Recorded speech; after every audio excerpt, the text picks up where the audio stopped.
بسم اللہ الرحمن الرحیم۔ السلام علیکم۔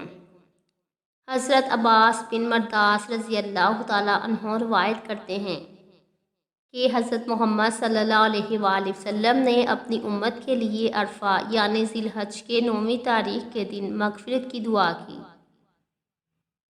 تو اللہ تعالیٰ کی جانب سے جواب ملا کہ میں نے ان کو بخش دیا سوائے مظالم کے، یعنی بندوں پر جو آپ کی امت ظلم کرے گی میں اس کی مغفرت نہیں کروں گا، کیونکہ مظلوم کے لیے ظالم سے حق لوں گا۔ حضرت محمد صلی اللہ علیہ وآلہ وسلم نے عرض کیا کہ اے میرے پروردگار، اگر آپ چاہیں تو مظلوم کو اپنے پاس سے ظالم کی طرف سے جنت کی نعمتیں دے دیں اور ظالم کو بخش دیں۔ یہ دعا اللہ تعالیٰ کی جانب سے قبول نہ کی گئی۔ پھر جب صبح ہوئی اور حضرت محمد صلی اللہ علیہ وآلہ وسلم عرفات سے مزدلفہ پہنچ گئے تو 10ویں تاریخ کو حضرت محمد صلی اللہ علیہ وآلہ وسلم نے پھر وہی دعا کی تو حضرت محمد صلی اللہ علیہ وآلہ وسلم کی درخواست قبول کر لی گئی۔ راوی کہتے ہیں کہ دعا قبول ہونے پر حضرت محمد صلی اللہ علیہ وآلہ وسلم کو ہنسی آ گئی۔ آپ کی ہنسی دیکھ کر حضرت ابو بکر اور حضرت عمر رضی اللہ تعالیٰ عنہ نے عرض کیا، ہمارے ماں باپ آپ پر قربان ہوں، اس وقت تو آپ ہنسا نہیں کرتے تھے، آج آپ کو کس چیز نے ہنسایا؟ اللہ تعالیٰ آپ کو ہنساتا ہی رہے۔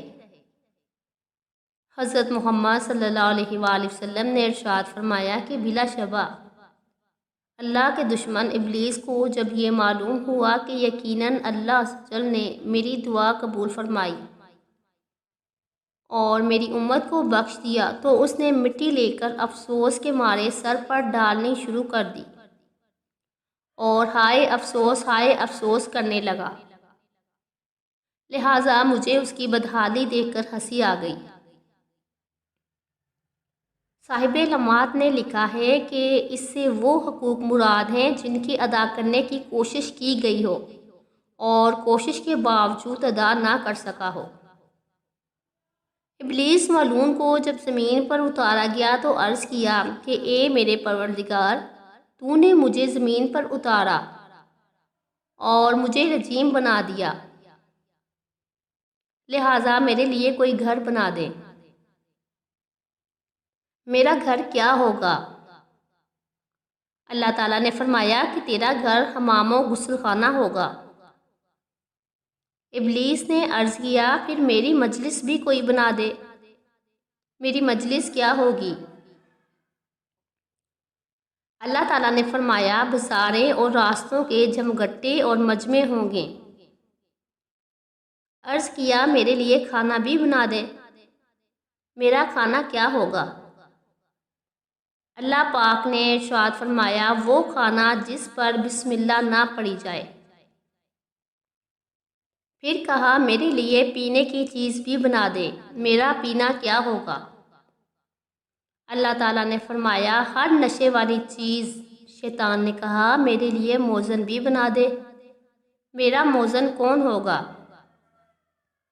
اللہ پاک نے ارشاد فرمایا گانے بجانے کے باجے اور بانسریاں۔ پھر کہا میرے لیے قرآن بھی بنا دے۔ میرا قرآن کیا ہوگا؟ اللہ تعالیٰ نے فرمایا شعر و اشعار۔ عرض کیا میرے لیے کوئی کتاب بھی بنا دے۔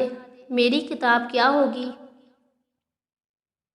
ارشاد ہوا وشم یعنی نقش کھودنا۔ پھر عرض کیا میرے لیے کوئی رسول بھی بنا دے۔ میرا رسول کون ہوگا؟ اللہ تعالیٰ نے فرمایا کاہن۔ پھر کہا میرے لیے کوئی جال بھی بنا دے۔ میرا جال کون ہوگا؟ اللہ تعالیٰ نے فرمایا عورتیں۔ جزاک اللہ۔